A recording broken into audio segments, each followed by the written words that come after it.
So this is a question that involves implicit differentiation, and implicit differentiation might be one of those topics that has challenged you a little bit in the past. So I'm gonna attempt to break down the different elements of the implicit differentiation, rather at the same time I will answer a couple of those questions that we have right in front of us. So let's begin with the equation first. So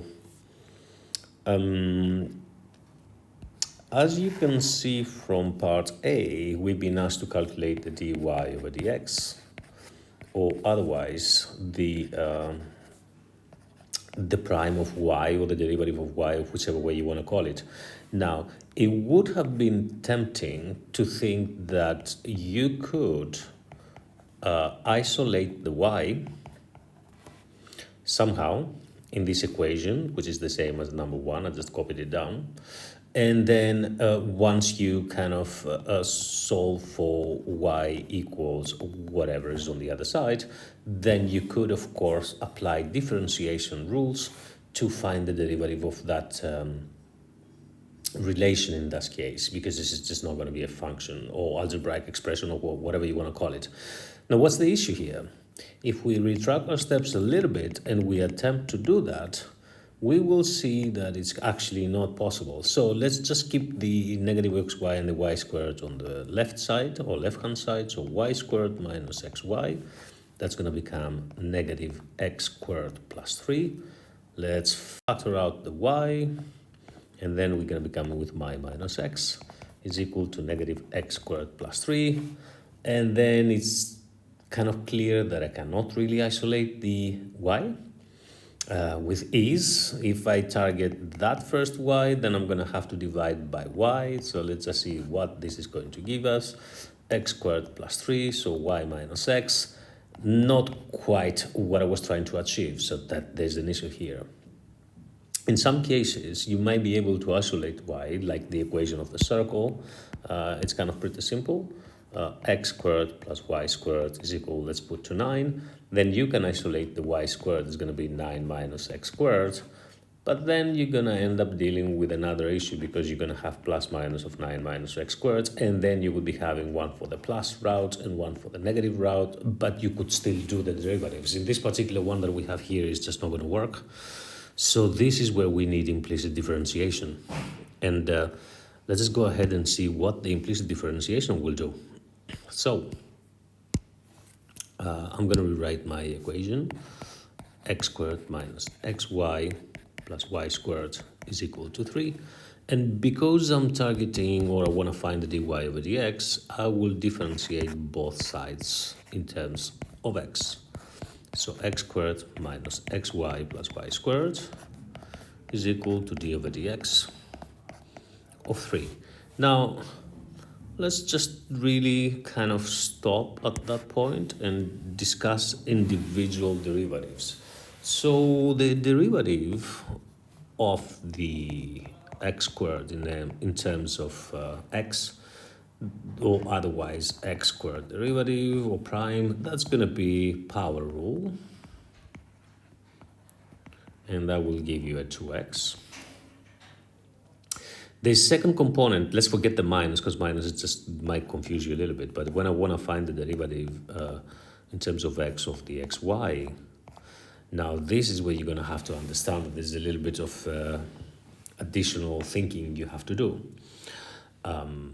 Because you have the x that, of course, can be differentiated in terms of x, but then that y is some kind of function in terms of x. So maybe it would help you to write it as the d over dx of the x times y of x.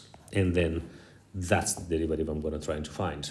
Now, for the first step, I'm going to end up doing the product rule, because that's what I have. So that's going to become x prime multiplied by the y of x plus x times by the y of x. And then I'm going to need another bracket here just to show you step-by-step derivative, which is equal to x derivative times y of x plus x times the derivative of y in terms of x. Or to bypass that sort of notation of the y of x and just keep it x's and y's, that's going to become xy plus xy derivative. So that's the second element. And the third element, which was the y squared, let's just break that down to the same way. That's not really helpful. So we have the d over dx of the y squared, right? But we said that this is the y of x and all of that squared. So let's just fix that a little bit. Let's just do that. So it's going to become the y of x, right? Squared. And then I want to find the derivative of that. So to begin with, I'm going to have a power rule, right?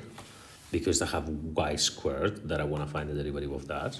So it's going to become 2 times y of x to the power of 1. But then that is not just the x squared. When I apply the power rule, that's going to give me 2x to the power of 1. Is another function, right? Imagine that instead of x, we had like 3x squared plus 3 and all of that squared, and you want to find the derivative of that, right? And that's your yx. It could have been, it's not, but it could have been a case. So if you want to find the derivative of the prime of that, that would have become 2 times whatever that y of x was, the 3x squared plus 3 to the power of 1, right? But then you would apply chain rule, and that's the new thing you're going to have to think about. So that would become now times 3x squared plus 3 derivative, which would lead you into another chain rule because the 3x squared would have to apply another power rule and so on. But I would stop it here.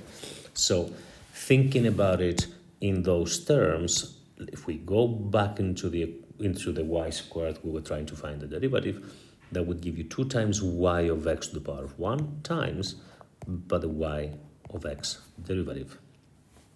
And if we fix that all together, we end up with 2y derivative.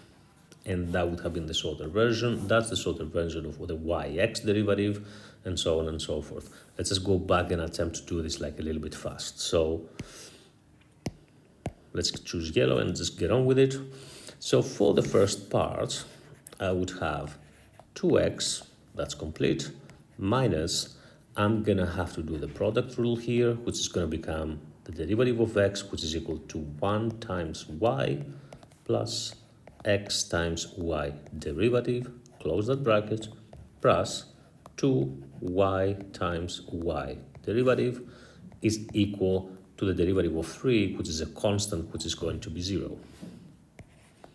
2x minus y, minus again, I nearly made a mistake again, minus xy derivative plus 2y derivative is equal to 0. Isolate the terms with the derivative on the one side and send everything to the other side. So 2y derivative minus xy derivative is equal to y minus 2x. Factor out the y derivative, 2y minus x is equal to y minus 2x. So the y derivative is going to be the y minus 2x over 2y minus x. And let's just see what the question was asking us to do, because we need to make sure that we get the correct answer or not.